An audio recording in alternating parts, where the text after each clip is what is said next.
There are two main interoperability players left in the crypto space to be farmed, and that's Layer 0 and Hyperlane. And in today's video, I'll be showing you my strategy on how I'm farming the Hyperlane airdrop. Hyperlane is an interoperability layer that helps users to connect with other blockchains. They were created a couple years ago and raised around $18.5 million in seed round led by investors. Now, it's nothing compared to the likes of the $200 million raised by its competitors Wormhole and Layer 0, but it's a pretty good funding nonetheless. Now, there are various protocols out there that are powered by Hyperlane, such as the Nexus Bridge, Nautilus, Trader Joe, and Squid router. And I'll be showing you how I'm farming the Hyperlane airdrop using these protocols. Now, to get started, you'll need to get yourself an EVM wallet, a Solana wallet, and a Cosmos based wallet. Now, I'll be using the metamask wallet for EVM and Phantom for Solana and the Kepler for Cosmos. You could probably go with the Phantom wallet for both EVM and Solana as it supports both chains. Now, the first chain that we'll be connecting to is the Solana network. So make your way over to the Nautilus Bridge and connect your wallet. And for the Nautilus Bridge, we'll be connecting our Solana based wallet. So if you're using a Phantom wallet, just connect your wallet here.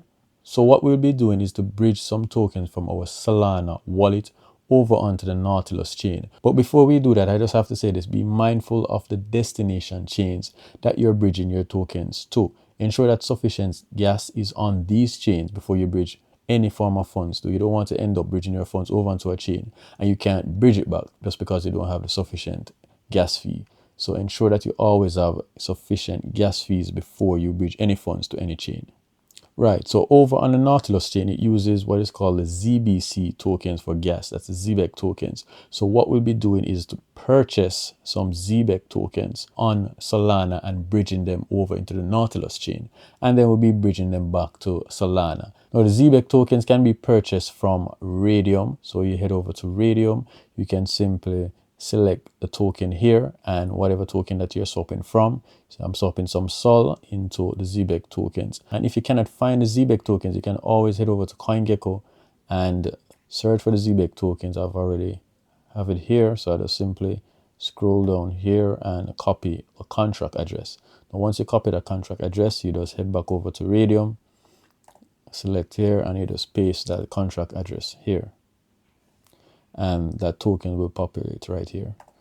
Click on it and you can now do your swap. So I'll be swapping roughly 0.1 Sol, and that will give me 505 ZBC tokens. So now that we have some ZBEC tokens in our wallet, the next step would be is to swap these ZBEC tokens for wrapped ZBEC tokens, as the only way you can get the ZBEC tokens onto the Nautilus chain is by wrapping it. As you can see right here, it only accepts the wrapped version of the ZBEC coin.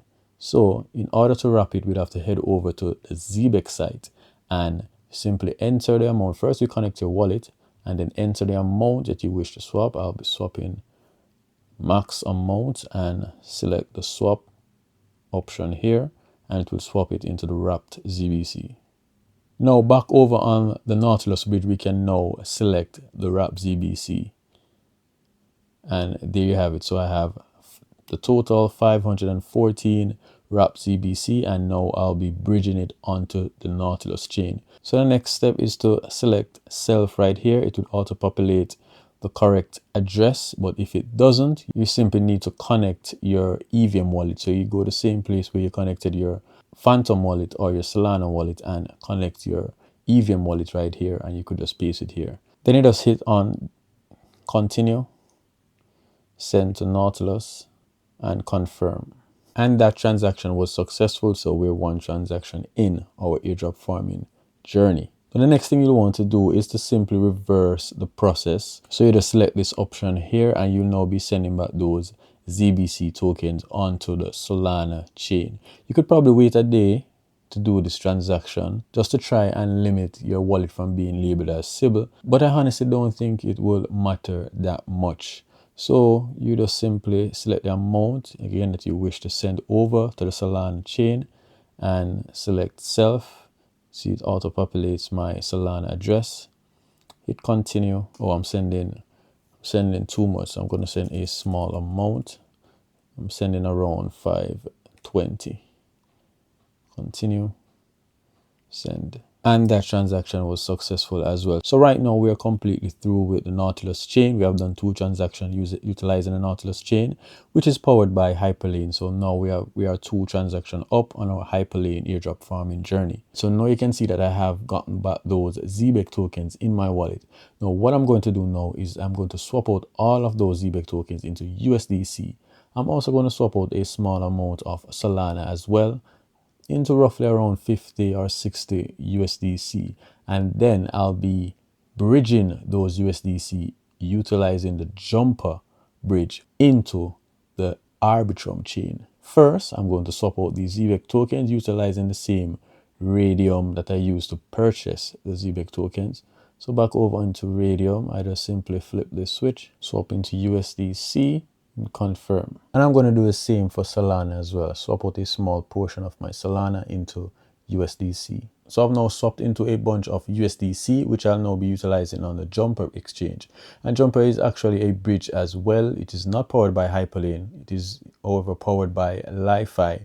So in actuality, you'll be hitting a 3-for-1 combo right here. So you're hitting the Jumper exchange, which is rumored to do an airdrop, as also the Li-Fi protocol. So now what I'll be doing is to swap out those USD tokens, or rather bridge those USD tokens into the Arbitrum network. So let's just go to exchange, get started, select the chain. I'm swapping from Solana USDC into Arbitrum, and that is the Arbitrum USDC. Right, so I enter the wallet address that I'm bridging to as the destination chain. So you need your EVM wallet for the Arbitrum network. Select the amount that you wish to send. I'm going to send the max. And over here, you normally get the different routes that you can send this transaction through. The Jumper exchange is not actually a bridge. It's really a aggregator. So it collates a set of routes for you to choose from. Currently, there's only one route to bridge Solana into the Arbitrum network. So that's the all bridge via the Li-Fi route. You can click on review bridge, start bridging, and we're going to confirm in our wallets. Right, so I've now successfully sent 56 USDC from Solana over into the Arbitrum network. Now the next step would be to get some TIA tokens in your wallet, or rather some TIA N tokens. Now there are 2 possible routes that you can take to get these TIA N tokens. You can opt to use the Jumper exchange again. All you'd have to do is to simply select the chain. It's on the well, you're swapping from your USDC. So you select Arbitrum USDC and you're swapping it for Arbitrum TIA N. And you simply select the amount and you get your TIA N tokens in your wallet. Or you could possibly use the Trader Joe protocol. You can opt to choose the TIA tokens right here.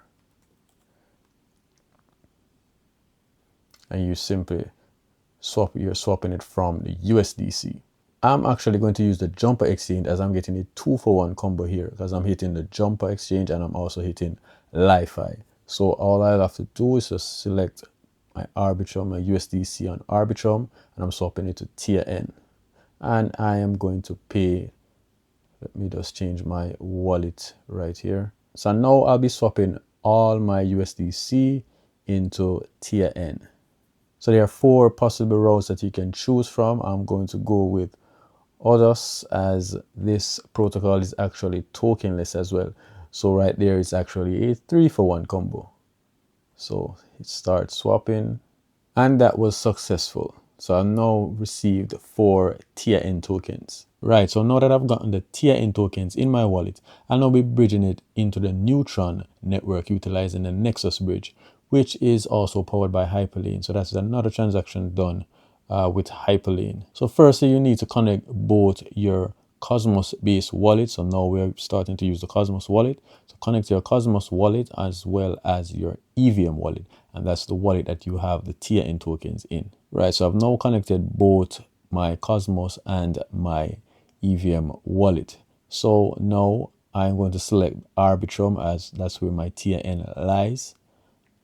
Choose TIA N, and as you can see here, it shows that I have a balance of 4 TIA N tokens. So now I'll be bridging it into the Neutron bridge. So I'll just select max, I select self, and the Neutron address auto populates here because I've already added it to my Kepler wallet. If you have not added it, you get a prompt asking you to add it to your wallet. But just a reminder though, this network is a new network and it's one that you may not have interacted with. So you will need gas fees to interact on this network. Before you bridge your funds into the Neutron network, ensure that you top up the Neutron network with a small amount of Neutron tokens so that you can effectively carry out your transactions. There are various places that you can get these tokens. You can opt to get them from centralized exchanges such as Binance and KuCoin. Or if you already have a Kepler wallet and you have funds in your Kepler wallet, let's say you have some Atom, you have some Celestial already, or Injective or others, you can opt to always utilize the in-wallet swap function or the in-wallet bridge function. So you could say, open your Kepler wallet, you could head down here, click this option, and you get the option of swapping from whatever token into the Neutron token. As the Cosmos ecosystem, it's an interoperability network. So all the tokens, all the networks correspond and correlate with each other. So you can say swap from, let's say I'm swapping from R3, simplifying the Neutron network or Neutron token, and I'll just swap a small amount into the Neutron token, hit next and approve. And there you have it. And I've successfully swapped those tokens into the Neutron token. So I've gotten some gas fees on the Neutron network. And there's also another option you can try out as well. You could use the tfm.com and do IBC swap this way as well. It's pretty easy as well. You just simply select the network that you're swapping from and the token and the network that you're swapping to. In this case, it would be Neutron.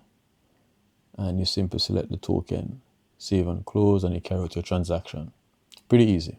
Now that we have sufficient gas fees on Neutron, we can now carry out this transaction, send to Neutron, and confirm. And that was successful. Right, so that transaction was successful. As you can see now, I'm on the Neutron network and I have 4 tier N tokens on the Neutron network. Now what we're going to do now is we are going to swap out those tier N tokens into the native tier tokens on Celestia network. So we're going to head into the Kepler wallet. So we're going to do an IBC swap and get those tier N on its native chain. But if you would like to, you can also continue interacting with the Nexus Bridge. You can opt to send it back to Arbitrum. You can do various swaps as well. You can swap from Celestia into other networks, from Arbitrum, Manta, Injective, quite a few of them here, but try to avoid Ethereum. Ethereum's gas fees are pretty high now. And yeah, you could opt to do some more transaction on this one, but to keep, for brevity, I'm just going to do one transaction with Nexus. So now I'm going to swap those tier N into tier. Right, so as you can see here, it's showing that I have 4 tier, roughly 4 tier in my wallet, and it's sitting on the Neutron network. So I am going to swap these. I'm going to IBC send these over to the home chain, which is Celestia. And I'm going to do the max, then hit next and approve. And that one was successful. Next, I'm going to head over to Squid router, which is also powered by Hyperlane.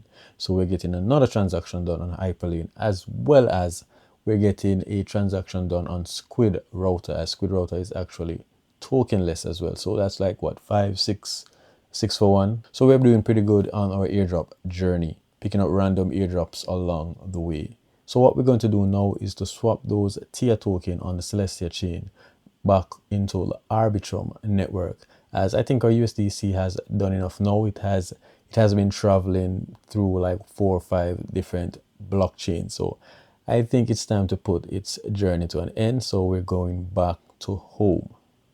So first we'll select Celestia and TIA. Ensure that you connect your wallet, and you can see that I have my 4 TIA in my wallet, and we're sending it back into Arbitrum. Yeah, we probably could send it into, let's send it into USDC. Send in 4, and slippage isn't that bad, so we can work with this one. Right, so we're back over into the Jumper exchange. I've got my USDC from Squid router. So now I'll be bridging back those USDC into my Solana wallet, bringing an end to this epic journey of my USDC. Anyway, let's review this bridge. So it's USDC from Arbitrum to USDC Solana, doing the max, sent to my Phantom wallet. And this is the only route that is available. So let's go ahead with this bridge. So after a couple of minutes, it finally went through and I've now got back my USDC in my Phantom wallet. Thus bringing an end to this airdrop farming journey. And remember, you don't have to do exactly what I did. You could just mix it up a little bit. For instance, you could probably wait a day or two between transactions. And you can also opt to do other routes as well. Like for instance, over on the Nautilus chain, you could try to swap into the Binance chain, for instance, or even over on the Nexus Bridge. You could try out the other networks here like Manta, Injective, and in EVM. You could just mix it up a bit and just try to increase those transactions with Hyperlane. And remember as well that these bridges favors volume. So just try to push a lot of volumes on these bridges to try and get a larger allocation. With that being said, that completes today's Hyperlane airdrop farming strategy. I hope you enjoyed it, and if you found any value in this video, just consider giving me a like, subscribe to the channel, and I'll see you in my next one.